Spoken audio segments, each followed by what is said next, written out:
আসসালামু আলাইকুম ওয়া রাহমাতুল্লাহি ওয়া বারাকাতুহু নাহমাদুল্লাহাল আযীম ওয়া নুসাল্লি আলা রাসূলিহিল কারীম আম্মা বাদ রব্বি ইশরাহ লি সাদরি ওয়া ইয়াসসির লি আমরি ওয়াহলুল উকদাতাম মিন লিসানি ইয়াফকাহু কওলি।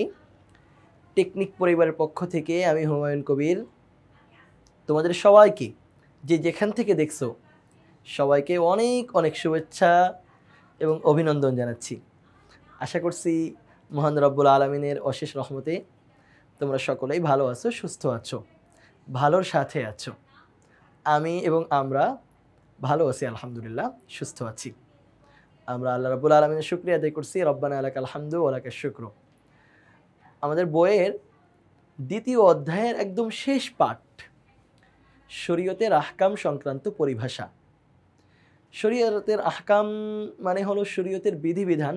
তো এই সংক্রান্ত অনেকগুলো পরিভাষা আছে যেগুলো আমরা আমাদের জীবনে নিয়মিতই ব্যবহার করি, যেমন ফরজ, ওয়াজিব, সুন্নাত, মাকরু, হালাল, হারাম, অনেকগুলো পরিভাষা আমাদের আছে। তো এই পরিভাষাগুলো নিয়ে আমরা আজকের ক্লাসটি সাজিয়েছি। বাংলাদেশের বিভিন্ন বোর্ডগুলোতে, বিভিন্ন স্কুলগুলোতে যেই প্রশ্নগুলো আসছে, যেগুলো তোমাদের পরীক্ষার জন্য খুবই গুরুত্বপূর্ণ, এমন অনেকগুলো বহু নির্বাচনী প্রশ্ন দিয়ে আমরা আমাদের আজকের ক্লাসটা সাজিয়েছি।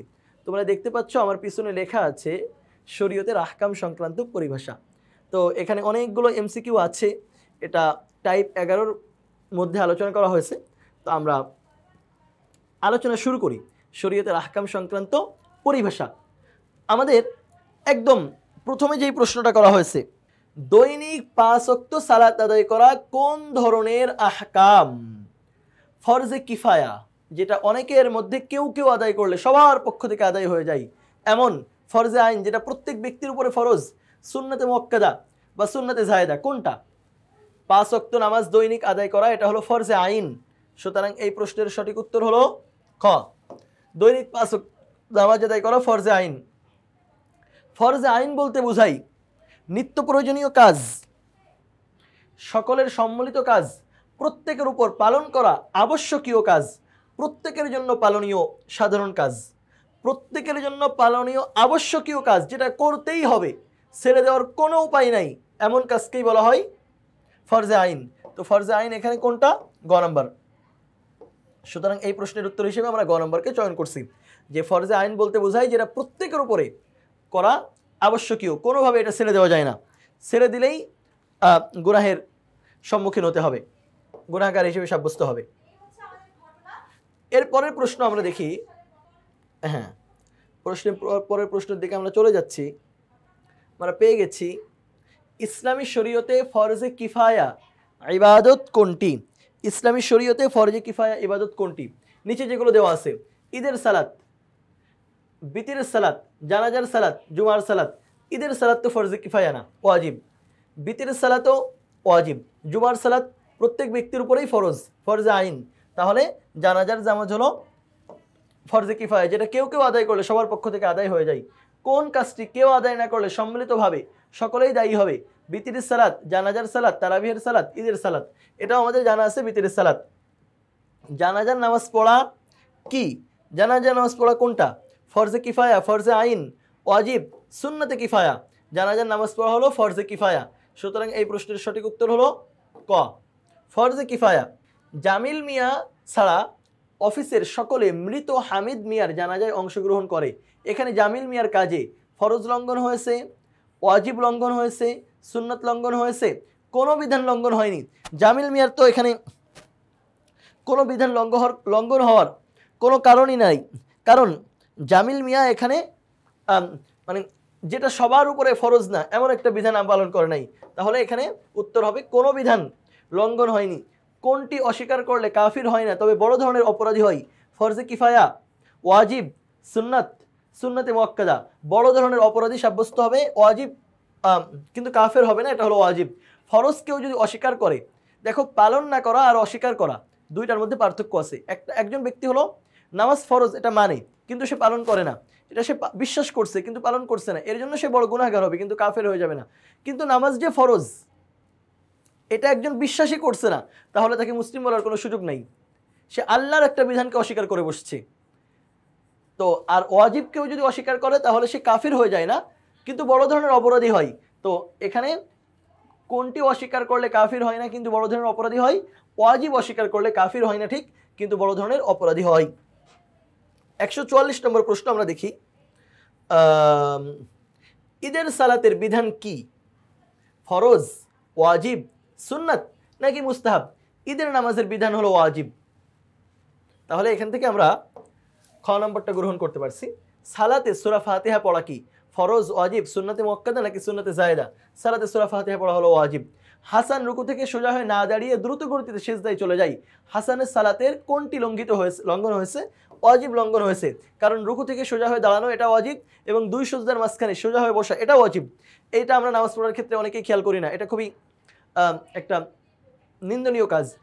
নামাজের পড়ার ক্ষেত্রে দুই সিজদার মাঝখানে সোজা হয়ে বসা এবং রুকু থেকে উঠে দাঁড়ানোর পরে সোজা হয়ে দাঁড়ানো, দুইটা কাজই ওয়াজিব। এখন একজন রুকু থেকে কোনো রকম একটু দাঁড়ায় আবার সিজদায় চলে গেল, এবং তার নামাজের ওয়াজিব ছুটে গেল, আর ওয়াজিব ছুটে গেলে কিন্তু নামাজ হয় না, সাহস সিজদা দেওয়া লাগে। এখন এটা কে দিবে?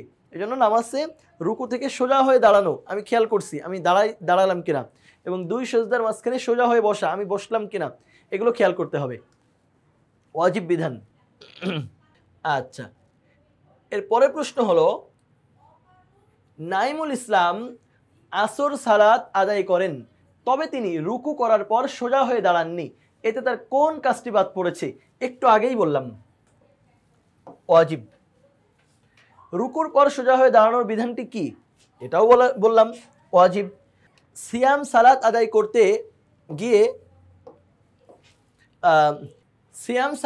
করতে গিয়ে দ্বিতীয় রাকাতে সূরা ফাতিহা পড়তে ভুলে যাই, সিয়াম শরীয়তের কোন বিধান লঙ্ঘন করেছে? নামাজের মধ্যে প্রতি রাকাতেই সূরা ফাতিহা পড়া এটা হলো ওয়াজিব, সুতরাং সে ওয়াজিব লঙ্ঘন করেছে। উপরিউক্ত অবস্থার প্রেক্ষিতে সিয়ামকে সালাতরত অবস্থায় মনে পড়লে সিজদায় সাহু দিতে হবে, সালাত শেষে মনে করলে স্বাভাবিক পুনরায় সালাত আদায় করতে হবে, স্বাভাবিকভাবে সালাত শেষ করতে হবে। স্বাভাবিকভাবে সালাত শেষ করলে তার নামাজ হবে না। প্রথম দুইটা সঠিক, প্রথম দুইটা কোথায় আছে? ক নম্বরে আছে। সুতরাং তাকে সালাতরত অবস্থায় মনে পড়লে সিজদায় সাহু দিতে হবে, আর যদি সালাত শেষে মনে পড়ে তাহলে ওয়াজিব যেহেতু ছুটে গেছে, ওয়াজিব ছুটে গেলে তো নামাজ হয় না, সুতরাং তাকে পুনরায় নামাজ আদায় করতে হবে। এরপরে সুন্নাত কয় প্রকার? সুন্নাত হলো দুই প্রকার, সুন্নাতে মুআক্কাদা, সুন্নাতে জায়েদা। তো এখানে 2, 6, 5, 4 দেওয়া আছে, তো আমরা দুইটাকে গ্রহণ করি। সুন্নাত কয় প্রকার?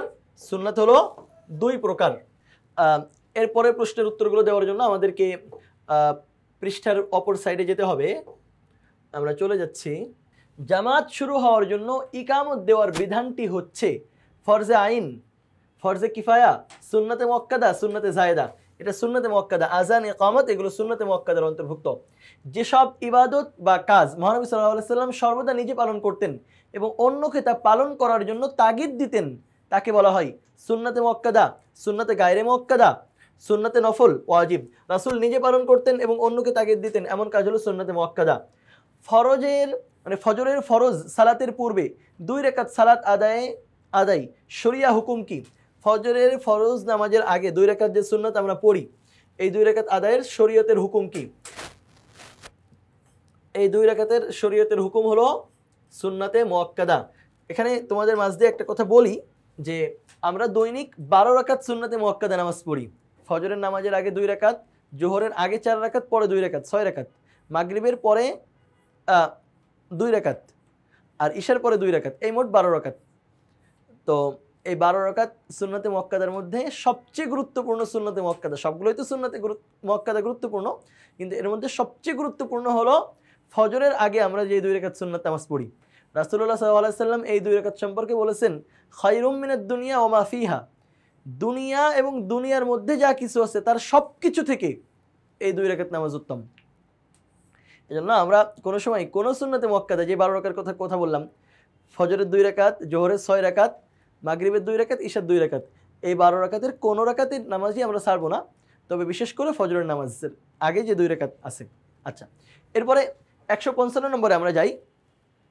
মহান আল্লাহ আমাদের জন্য কিছু বস্তু হালাল ও কিছু বস্তু হারাম করেছেন কেন? সৃষ্টির বৈচিত্র্য রক্ষার জন্য, বিভিন্ন সৃষ্টির কল্যাণের জন্য, সামগ্রিক কল্যাণের জন্য, মানুষের কল্যাণের জন্য, আল্লাহ যে কিছু বস্তু হালাল করেছেন, কিছু বস্তু হারাম করেছেন, এটা করেছেন, এটা তিনি করেছেন হলো সামগ্রিক কল্যাণের জন্য, কল্যাণ আমরা যেন লাভ করতে পারি। আচ্ছা, মহান আল্লাহ আমাদের জন্য কিছু বস্তু হালাল আর কিছু বস্তু হারাম করেছেন, কিছু বস্তু হালাল আর কিছু বস্তু হারাম করেছেন কেন? সামগ্রিক কল্যাণের জন্য না, এটার সঠিক উত্তর হলো মানুষকে পরীক্ষা করার জন্য। তিনি মানুষকে পরীক্ষা করতে চান যে মানুষ আসলে আল্লাহর বিধান মানে কিনা। তাহলে এই প্রশ্নের সঠিক উত্তর হলো মানুষকে পরীক্ষা করার জন্য। এরপরের প্রশ্ন, আল্লাহ কিছু বস্তু হালাল ও কিছু বস্তু হারাম করেছেন কেন? পরীক্ষা করার জন্য, বিভিন্ন সৃষ্টির কল্যাণে, সৃষ্টির বৈচিত্র্য রক্ষায়, সামগ্রিক কল্যাণের জন্য। সামগ্রিক কল্যাণের জন্য এই প্রশ্নের উত্তর হবে ঘ। এখানে পরীক্ষা করার জন্য, বিভিন্ন সৃষ্টির কল্যাণে, সৃষ্টির বৈচিত্র্য রক্ষায়, এই তিনটার কোনোটাই সঠিক নয়। সঠিক হলো সামগ্রিক কল্যাণের জন্য। এরপরে আমরা যাব 157 নম্বর প্রশ্নে। সেখানে দেখো লেখা আছে, ফাবিহা একজন গৃহকর্মী, তিনি গরুর গোশত ভালোভাবে ধুয়ে পাত্রে রাখার পরে দেখেন কিছুটা লালচে পানি জমেছে। এই গোশত খাওয়া কি হবে? হালাল, সুন্নাত, মুবাহ, মুস্তাহাব? এই গোশত খাওয়ার হুকুম হলো হালাল, কারণ এখানে হারাম কোনো কিছু নাই। ওইখানে যে রক্তটা আছে এটা হালাল, এটা কোনো সমস্যা না। আর জবাই করার সময় যে রক্তটা বের হয়ে যায় এটা হলো হারাম, সেটা তো চোর হয়ে গেছে। আচ্ছা, এরপরে প্রশ্ন 158 নম্বর। মকবুল মিয়া রাগের মাথায় তার ছাগলটিকে গলা টিপে হত্যা করে এবং পরে জবাই করে উহার গোশত খাই। মকবুল মিয়ার কাজটি কি? মকবুল মিয়ার কাজটি হালাল, হারাম, মুবাহ, মাকরু? মকবুল মিয়া যে কাজটা করছে এটা হলো হারাম, কারণ গলা টিপে হত্যা করছে। আচ্ছা, হত্যা করা হয়ে গেছে, তার মানে এটা মেরে ফেলা হয়েছে। এরপরে সেটা জবাই করে তার গোশত খাওয়া, কারণ সেটা তো জবাই করে কোনো লাভ নেই, সেটা মারা গেছে এমনিতেই মেরে ফেলার কারণে। তাহলে মকবুল বিয়ার কাজটি হলো অবশ্যই হারাম। আচ্ছা, এরপর আমরা চলে যাব 159 নম্বর প্রশ্নে। সেখানে লেখা আছে, দেখো, হারাম বস্তু নিষিদ্ধ হওয়ার কারণ কি? অপচয়, অকল্যাণ, অসুন্দর, অযাচিত? এখানে অনেকগুলো পয়েন্ট দেওয়া আছে। হারাম বস্তু নিষিদ্ধ হওয়ার কারণ কি? হারাম বস্তু নিষিদ্ধ হওয়ার কারণ হলো অকল্যাণ, তার মধ্যে কোনো কল্যাণ নাই, আল্লাহ তাআলা নিষিদ্ধ করেছেন। 160, আমরা প্রতিনিয়ত মৃত বা জীবিত মাছ খাই, কোরআন ও হাদিসের দৃষ্টিতে মৃত মাছ খাওয়ার বিধান কি? হারাম, মাকরু, হালাল, মুবাহ? মৃত বস্তু মানে মৃত মাছ যেটা, এটার খাওয়ার বিধান হলো হালাল। এরপরে 161 নম্বর প্রশ্ন, হালাল দ্রব্য ভক্ষণ করলে কিসের প্রতি একাগ্রতা সৃষ্টি হয়? হালাল দ্রব্য যেটা আমাদের জন্য বৈধ, আমরা যদি এমন কোনো কিছু খাই তাহলে কিসের প্রতি আমাদের একাগ্রতা সৃষ্টি হতে পারে? ইবাদতে, আমানতে, আকিদাই, আখলাকে? অবশ্যই ইবাদতে একাগ্রতা সৃষ্টি হবে, কারণ যারা হারাম খায় তাদের ইবাদতের মধ্যে একাগ্রতা থাকে না। তাহলে হালাল খেলে ইবাদতে একাগ্রতা সৃষ্টি হবে। ফরজে কিফায়ার উদাহরণ কোনটি? এখানে কয়েকটা উদাহরণ দেওয়া আছে, এর মধ্যে ফরজে কিফায়ার কোনটা এটা আমাদেরকে খুঁজে নিতে হবে। বিতির সালাত এটা ওয়াজিব, সুতরাং ফরজে কিফায়া না। জানাজার সালাত এটা ফরজে কিফায়া, ঈদের সালাত এটা ওয়াজিব। তাহলে শুধু এখান থেকে আমরা 2 নম্বরটা গ্রহণ করতে পারি। 2 নম্বরটা কোথায় আছে? ক নম্বরে আছে। তাহলে এই প্রশ্নের উত্তর হলো ক, 2 নম্বর। এরপরে আরাফা জোহরের নামাজ সুন্নতের পাশাপাশি আসরের নামাজের সুন্নতের প্রতিও যত্নবান। আরাফা আদায় করেন, সে জোহরের নামাজ সুন্নত পড়ে এবং আসরের নামাজের সুন্নতের প্রতিও যত্নবান। তাহলে তার এটা কি হবে? সুন্নতে মুআক্কাদা, সুন্নতে জায়েদা নাকি ওয়াজিব? সুন্নতে মুআক্কাদা আসরের নামাজের আগে সুন্নত না, তাহলে এটা ওয়াজিবও না, এটা হলো সুন্নতে জায়েদা। তাহলে এখানে সঠিক উত্তর হলো শুধু 2 নম্বর। আমরা পরের পাশে গিয়ে শুধু 2 নম্বর কোথায় আছে সেটা গ্রহণ করি। 2 নম্বরটা আমরা শুধু টিক দিব সেখানে গিয়ে। আরাফা জোহরের নামাজের সুন্নতের পাশাপাশি আসরের নামাজের সুন্নতের প্রতিও যত্নবান। আরাফা আদায় করেন, আরাফা কি আদায় করেন? সুন্নতে মুআক্কাদা, সুন্নতে জায়েদা নাকি ওয়াজিব? আমাদের এটার উত্তর কি হবে? আমাদের উত্তর হবে 1 ও 2, কারণ আরাফা জোহরের নামাজের সুন্নত আদায় করছে যেটা সুন্নতে মুআক্কাদা, আবার আসরের নামাজের সুন্নত আদায় করছে যেটা সুন্নতে জায়েদা। তাহলে আরাফার উত্তরের ক্ষেত্রে 1 আর 2 সঠিক। 1 আর 2 তাহলে কোন পয়েন্টে আছে? 1 আর 2 আছে হলো ক নম্বর পয়েন্টে। সুতরাং এই প্রশ্নের সঠিক উত্তর হলো ক। এর পরের প্রশ্ন দেখো, এর পরের প্রশ্নের উত্তর দেওয়ার জন্য আমাদেরকে একটা উদ্দীপক পড়তে হবে। মিসেস সাজিয়ার আপন বলতে কেউ নেই। 2 বছর বোন ক্যান্সারে ভোগার পর সে একদা গভীর রাতে মারা যায়, অতঃপর তাকে জানাজা ছাড়াই দাফন করা হয়। মানে একজন ব্যক্তি, তার কেউ নাই, এজন্য তাকে জানাজা ছাড়া দাফন করা হয়েছে। এটা হলো আমাদের এই উদ্দীপকের মূল কথা, যে জানাজা ছাড়া দাফন করা হয়েছে। এখন প্রশ্ন হলো, এ ব্যাপারে ইসলামী শরীয়তের কোন বিধানটি লঙ্ঘিত হয়েছে? আমরা জানি জানাজার নামাজ হলো ফরজে কিফায়া, সুতরাং এখানে ফরজে কিফায়া এটা লঙ্ঘন করা হয়েছে, যেটা গ নম্বরে। এরপরে জনাব তাইম সাহেব ফরজের পূর্বে 4 রাকাত ও মাগরিবের ফরজের পর 2 রাকাত নামাজ প্রায় অবহেলা করে আদায় করেন না। জোহরের পূর্বে 4 রাকাত এবং মাগরিবের পরে 2 রাকাত অবহেলা করে আদায় করেন না, এতটুকু আমরা জানলাম। এখন প্রশ্ন হলো, জনাব তাইম সাহেব শরীয়তের কোন বিধানটি ছেড়ে দিচ্ছেন? ফরজে আইন, ওয়াজিব, সুন্নাতে মুআক্কাদা, সুন্নাতে জায়েদা। জোহরের পূর্বে 4 রাকাত এবং আসরের এই মাগরিবের পরে 2 রাকাত, এটা সুন্নাতে মুআক্কাদা, সুতরাং তিনি যেই বিধানটি ছেড়ে দিচ্ছেন এটা হলো সুন্নাতে মুআক্কাদা। এরপরে 66 নম্বর, যেটা ওই উদ্দীপক থেকেই আসছে, উক্ত বিধান শরীয়তের দৃষ্টিতে ওয়াজিবের কাছাকাছি, ফরজে কিফায়ার নিকটবর্তী, মুস্তাহাবের চেয়েও গুরুত্বপূর্ণ। তিনি যে বিধানটি ছেড়ে দিচ্ছেন সেটা কিসের অন্তর্ভুক্ত? ফরজের নিকটবর্তী, মানে ফরজে কিফায়ার নিকটবর্তী। এটা হওয়ার কোনো সম্ভাবনা নাই, এটা ওয়াজিবের কাছাকাছি এবং মুস্তাহাবের চেয়েও গুরুত্বপূর্ণ। 1 আর 3 সঠিক, তো 1 আর 3 কোনটায় আছে? খ নম্বরে আছে, সুতরাং আমরা এখান থেকে খ নম্বরকে গ্রহণ করব।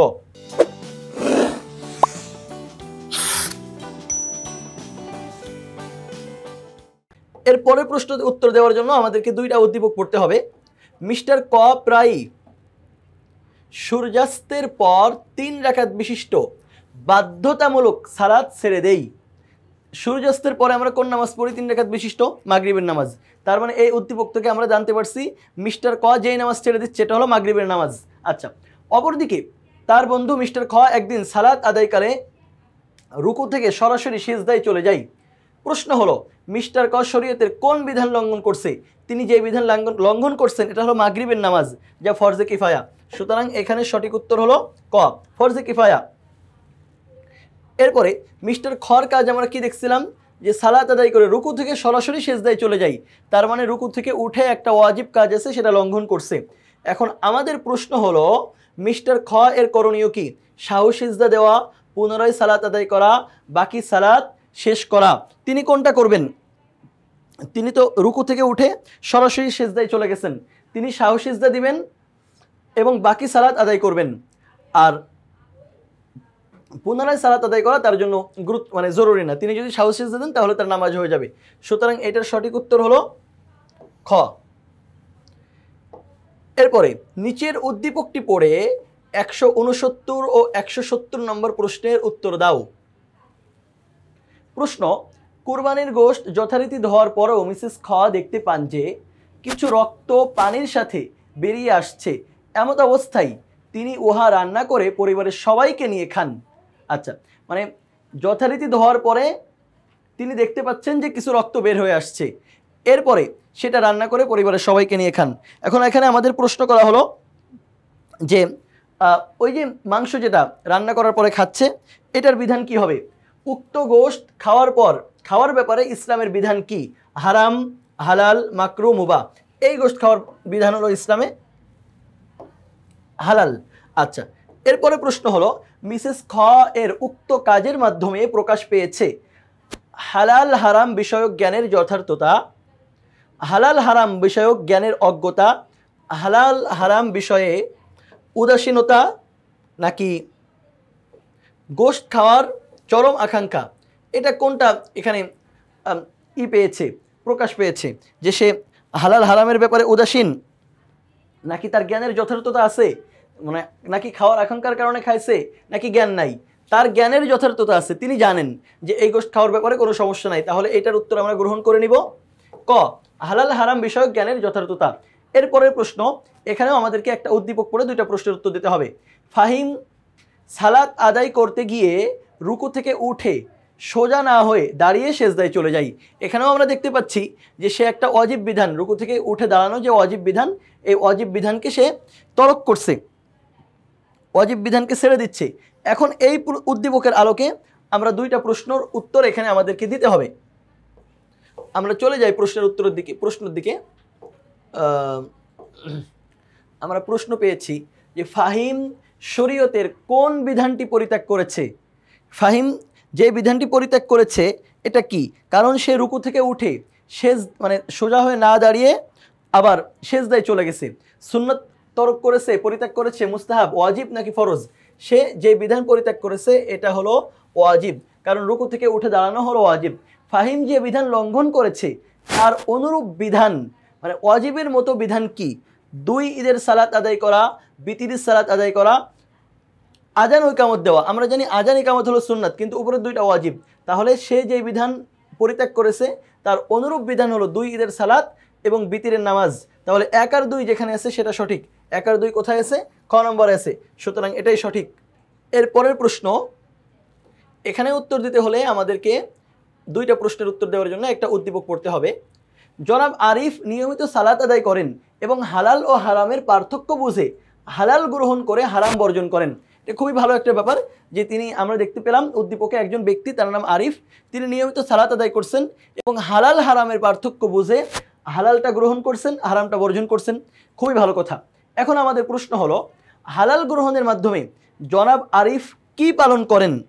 তিনি কোরআনের নির্দেশ পালন করেন, হাদিসের নির্দেশ পালন করেন, বিজ্ঞানের নির্দেশ পালন করেন। দেখো, কোরআন এবং হাদিসের মধ্যে হালাল ও হারাম মানতে বলা হয়েছে, কিন্তু বিজ্ঞানীরা তো আর কাউকে হালাল হারাম মানতে বলে নাই। তাহলে উপরের 2টা সঠিক, নিচেরটা সঠিক না। 1 আর 2, তো কোনটার মধ্যে 1 আর 2 আছে? ক নম্বরে। তাহলে এই প্রশ্নের সঠিক উত্তর হলো ক। জনাব আরিফ এই বিধানের মাধ্যমে কোরআনের নির্দেশ পালন করেন, হাদিসের নির্দেশ পালন করেন। আমাদের এরপরে প্রশ্ন দেখতে হবে যে এর ফলে আরিফ কি লাভ করবেন?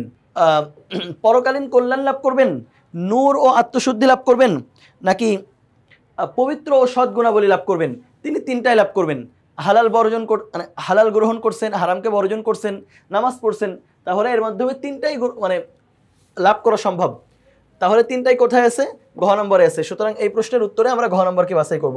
এর পরের প্রশ্নের উত্তর দেওয়ার জন্য আমাদেরকে 2টা প্রশ্নের উত্তর দেওয়ার জন্য আমাদের একটা উদ্দীপক পড়তে হবে।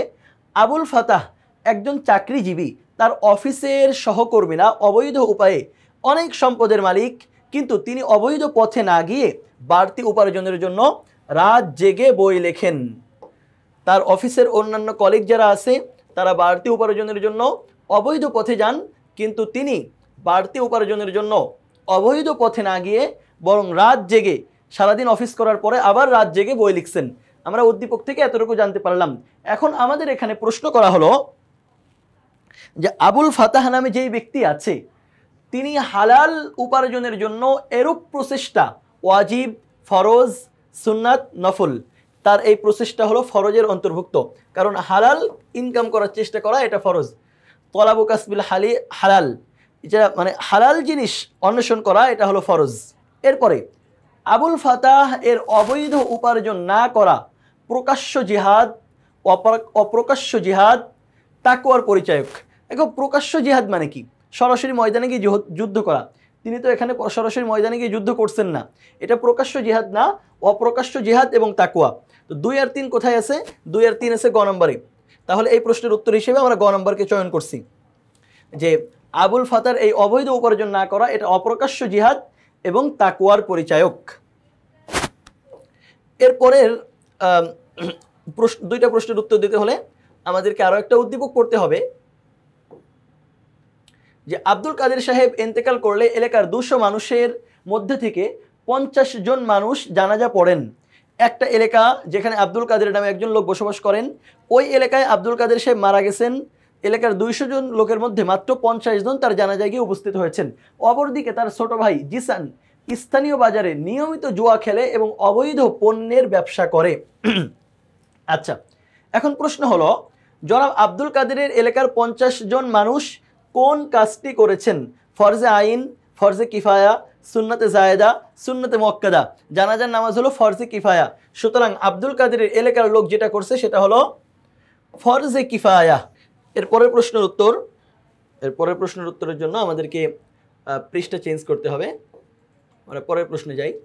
হ্যাঁ, জিসানের কর্মকাণ্ডের ফলে ওই যে এলাকার বাজারে যে জুয়া খেলে এবং অবৈধ বিভিন্ন রকম ব্যবসা করে, তার কারণে এলাকার মধ্যে কি ঘটতে পারে? সমাজে বৈষম্য দেখা দিবে, সে দেউলিয়া হয়ে যাবে, সে পরকালে জাহান্নামে যাবে। সবগুলোই সঠিক। একজন জুয়া খেলতেছে, এরপরে অবৈধ ব্যবসা করছে, তো এখানে তো সমাজে বৈষম্য দেখা দিবেই, এবং জুয়া খেললে কেউ সম্পদশালী হয় না, দেউলিয়াই হয়, পরকালে জাহান্নামেই যাবে।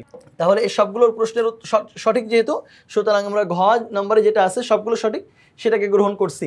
এরপরে দেখো, আমাদেরকে একটা উদ্দীপক তৈরি করছে একটা ছকের মতো করে। এই উদ্দীপক পড়ে আমাদেরকে দুইটা প্রশ্নের উত্তর দিতে হবে। ক, তাহিরা নামাজে 2 সেজদার মধ্যে সোজা হয়ে বসে না। তাহলে আমরা বুঝতে পারলাম তাহিরা নামাজের একটা ওয়াজিব তরক করছে, যেটা 2 সেজদার মধ্যে বসা। খ, জানাজার সালাত 5 ওয়াক্ত সালাত 2 ঈদের সালাত। আচ্ছা, ক নং ছকে তাহিরা কোনটা লঙ্ঘন করছে? 2 সেজদার মাঝে বসছে না। তো 2 সেজদার মাঝে বসা তো ওয়াজিব, সুতরাং সে যেটা লঙ্ঘন করছে সেটা গ নম্বরে লেখা আছে, সে ওয়াজিব লঙ্ঘন করছে।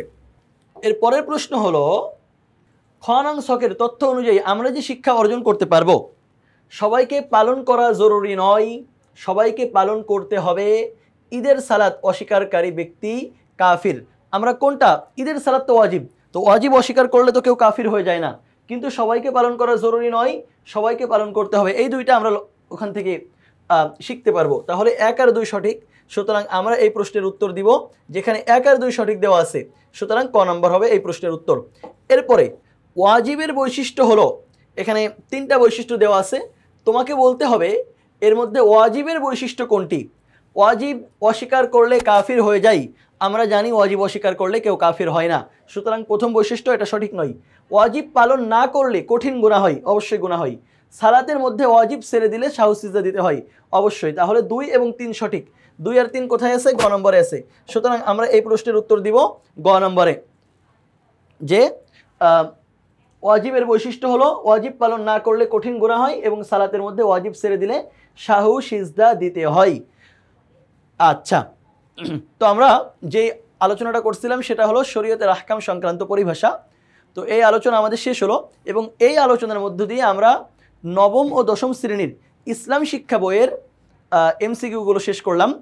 181টা এমসিকিউ আমরা আলোচনা করেছি, যে 181টা এমসিকিউ বাংলাদেশের বিভিন্ন বোর্ডগুলোতে বারবার আসছে, যেগুলো গুরুত্বপূর্ণ। আশা করছি এই ক্লাসগুলো তোমাদের জন্য অনেক উপকারী হবে। সবাই ভালো থাকো, সুস্থ থাকো। পরবর্তী অধ্যায়, 3য় অধ্যায়ের আলোচনা দেখার আমন্ত্রণ জানিয়ে এখানেই শেষ করছি। আল্লাহ হাফেজ, আসসালামু আলাইকুম ওয়া রাহমাতুল্লাহি ওয়া বারাকাতুহু।